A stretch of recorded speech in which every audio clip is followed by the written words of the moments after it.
In the heart of a vibrant coastal city, the annual Harmony Music Festival was in full swing. Thousands of people gathered in an open field, dancing to the rhythm of the music under the starlit sky. Little did they know, a shadow was about to descend on their celebration. As music echoed through the night, a group of menacing figures silently emerged from the darkness. Dressed in black, they swiftly broke through the perimeter wall, with their faces hidden beneath masks. Jeeps rolled in, kicked up clouds of dust as they advanced towards the festival grounds. In a chilling display, paragliders, parachutes filled the sky. The festival goers were initially entranced by the aerial spectacle, but soon realized that there was something terribly wrong. Chaos erupted as armed intruders descended upon the festival. Panic spread like wildfire. With no immediate escape routes, the revelers found themselves trapped. The once joyous atmosphere turned into a nightmare. In the midst of chaos, the assailants took hostages, rounding up terrified individuals by hundreds. Their faces hidden beneath masks, the attackers moved with military precision, causing confusion and fear. The sound of music was drowned out by screams and gunfire as assailants forced their captives towards jeeps. The dark figures moved swiftly and blended into the night as they made their escape. As the news of attack spread, the city and the world watched in shock and disbelief. Governments condemned the acts of terror and demanded the immediate release of the hostages. A global community rallied together to address the crisis, while families anxiously awaited the fate of their loved ones. The Harmony Festival was once a symbol of unity and joy, now stood as a stark reminder of the fragility of peace. The city mourned as it grappled with the aftermath of this unthinkable attack. And so, this is the situation as it unfolded on the night in the near Gaza border, where armed assailants entered through air, through breaking the wall, and entered into Israel. So, so that is the current situation. That is what's happening. So let's delve into the history of how we got here. Let's begin the narrative from ancient times and weave through the centuries to the present. As we embark on a journey through the annals of time, we trace the intricate threads of Israel-Palestine conflict that shaped the course of history from ancient times to present day. In the tapestry of ancient history, Jews played a prominent role, with Jerusalem standing as their spiritual and cultural epicenter. It was the ancient land that Jesus Christ, a figure revered by Christians, began his teachings. However, misattributions of blame to Jews for his crucifixion have fueled anti Semitic sentiments, contributing to historical complexities. Fast forward to 1047 BC, and King Solomon established the Kingdom of Solomon, constructing the first temple of Jerusalem. Centuries later, in 306 AD, the Roman Emperor Constantine embraced Christianity and paved way for the Church of Holy Sepulchre, a symbol of profound significance in the Christianity.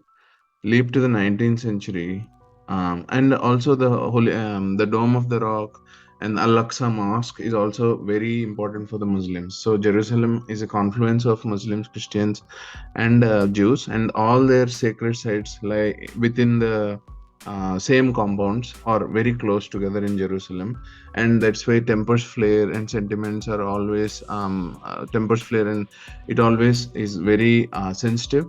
So that is where these three, the Al-Aqsa Mosque and the Dome of the Rock and the first temple was also constructed in the similar place, and it was destroyed as the Ottomans came later and tried to occupy the Jerusalem, and then also when the Babylonian in the 10th century, the temple was built, right? First temple, and the Babylonians conquered Jerusalem, destroyed the temple.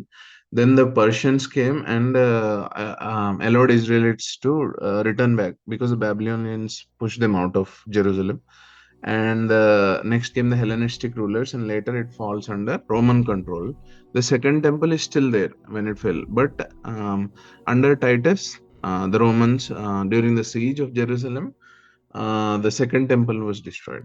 So, as we proceed further, we leap to the 19th century now, right? So, this is where The Jews are spread all over the world, Eastern Europe, everywhere they are present.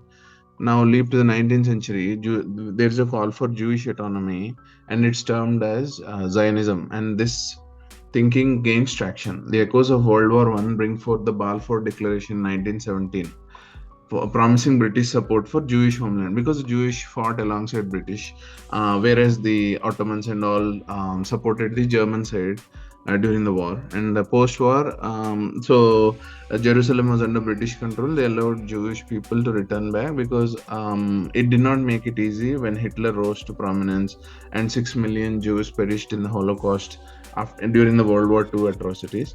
The horrors prompted global sympathy, and 1947 United Nations votes to partition Palestine into Jewish and Arab state. The state of Israel is declared in 1948, triggering conflicts.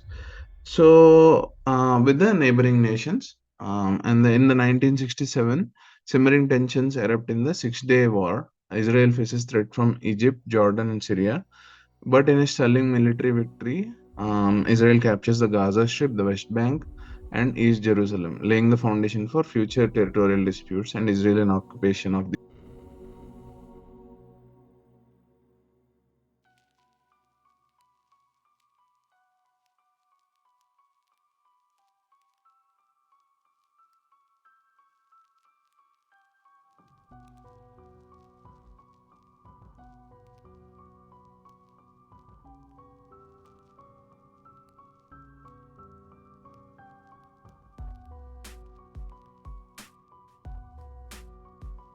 1960s sees the formation of PLO gaining prominence in the following years. In 1975, UN Assembly grants observer status to the PLO, recognizing their role in Palestinian self-determination.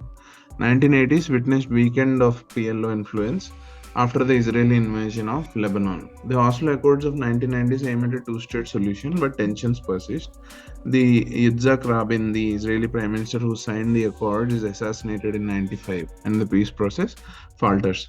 Subsequent decades witnessed periods of violence, uprisings, and intermittent peace talks. Jerusalem, a city sacred to Judaism, Christianity, Islam, remains a focal point.